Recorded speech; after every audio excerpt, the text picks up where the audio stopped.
मुंबई गोवा हायवेवर टोलधाड, अपूर्ण रस्त्यावर टोल वसुली, कोकणी माणसाच्या खिशावर टोलधाड. मुंबई गोवा हायवेची रडकथा सुरू असतानाच कोकणी माणसाच्या जखमेवर मीठ. मुख्यमंत्र्यांकडून अर्थसंकल्पात अहिल्यादेवी होळकर शेतकरी कर्जमाफी योजना जाहीर. शेतकऱ्यांना 2 लाखांपर्यंत कर्जमाफी. सप्टेंबर 2025 पर्यंत कर्ज थकीत असणाऱ्यांना मिळणार लाभ. मुख्यमंत्री माझी लाडकी बहीण योजना सुरूच राहणार. आगामी वर्षात 25 लाख लखपती दीदी तयार करणार. लाडकी बहीण योजनेसाठी भरीव निधीची तरतूद. मुख्यमंत्री फडणवीसांची सभागृहात घोषणा.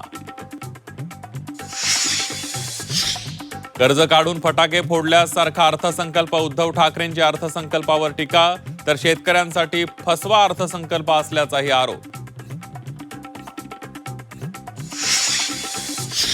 मुंबई पुणे नागपुरात मेट्रोचं जाळं वाढवणार. 165 किलोमीटर लांब नव्या मेट्रो मार्गिका विकसित करणार.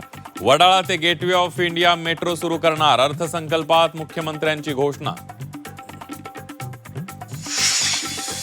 परकीय गुंतवणुकीसाठी सरकारचा मोठा निर्णय. प्रत्येक जिल्ह्यात MSME केंद्र उभारणार. मुख्यमंत्री देवेंद्र फडणवीसांचं आश्वासन.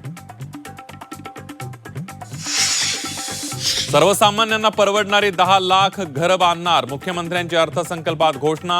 अटल सेतू परिसरात 3री मुंबई उभारणार, तर वाढवण जवळ 4थी मुंबई विकसित करणार. पर्यटन विकासासाठी मुंबई, दुबई, सिंगापूरमध्ये पर्यटन गुंतवणूक कक्ष उभारणार. साताऱ्यातील वासोटा किल्ल्यावर रोपवे बांधणार. रामटेकमध्ये 3री चित्रनगरी निर्माण करणार. मुख्यमंत्र्यांची घोषणा.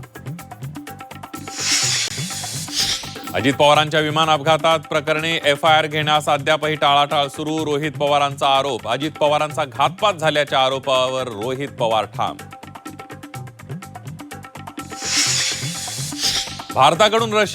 भारताला रशियाकडून तेल खरेदीला अमेरिकेची परवानगी. अमेरिकेच्या ट्रेझरी विभागाकडून 30 दिवसांची सवलत, तर परवानगी गुलामांना दिली जाते. संजय राऊतांचा केंद्र सरकारवर घणाघात.